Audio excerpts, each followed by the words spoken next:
And now, it's The Law Show, a comprehensive look at everything you need to know about the law. Okay, so let's get into some of the scenarios. Previous marriages. Obviously, you divorce somebody, you're coming into a new marriage, and you have children from different marriages together. So how do you then decide how you're going to separate assets at that point? Mm-hmm. What do you typically see? Well, that can be a solicitor's drafting question, that can be an estate litigation question, and it can be a family law litigation question. It can. But one of the things that I think Leah might look at is valuing the assets that grew after and subsequent to the second marriage.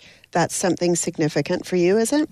It is, yes. So that's one of the questions to do with family law, being that under the Family Law Act, and is that why you wear those two hats? I mean, they do go together, There right? is a lot of overlap. There's quite a bit of overlap.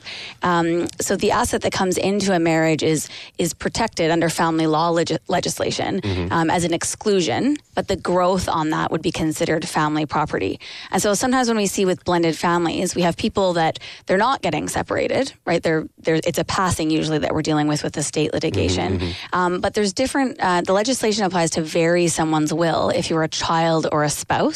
So that would include your children and any adopted children. Can you give us an example what that means?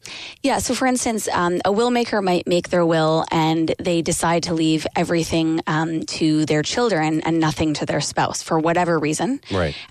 If they have not gone to a good estate planning lawyer who is going to explain the law to them, they might do that and not understand that there is a section in WESA, the Wills, Estates and Succession Act, that allows their spouse to apply to the court to vary their will because they do have an obligation to make just, adequate, and equitable provision for their spouse and their children.